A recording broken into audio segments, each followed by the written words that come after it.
بسم اللہ الرحمن الرحیم۔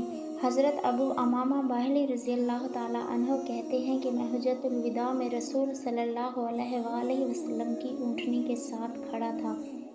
آپ نے اچھی باتیں کہیں۔ آپ صلی اللہ علیہ وآلہ وسلم نے فرمایا، اہل کتاب میں سے جو اسلام لے آیا اس کے لیے دگنا اجر ہے، اور اس کے لیے وہی کچھ ہے جو ہمارے لیے ہے، اور اس پر وہی ذمہ داری ہے جو ہم پر ہے۔ اور مشرکین میں سے جو مسلمان ہوا اس کے لیے اس کا اجر ہے، اس کے لیے وہی کچھ ہے جو ہمارے لیے ہے، اس کے ذمے وہی کچھ ہے جو ہمارے ذمے ہے۔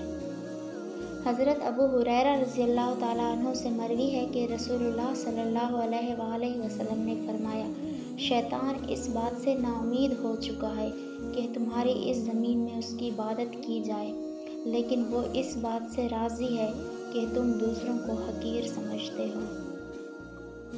حضرت ابو ہریرہ رضی اللہ تعالیٰ عنہ سے مروی ہے کہ یہ دین آسان ہے، جو شخص اس دین میں سختی کرے گا یہ دین اس پر غالب آ جائے گا۔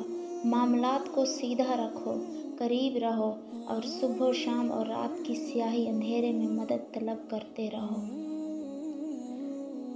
حضرت عبداللہ بن مسعود رضی اللہ تعالیٰ عنہ سے مروی ہے کہ جو چیز تمہیں جنت کے قریب کر سکتی ہے میں نے تمہیں اس کا حکم دے دیا ہے، اور جو چیز تمہیں آگ کے قریب کر سکتی ہے اس سے منع کر دیا ہے۔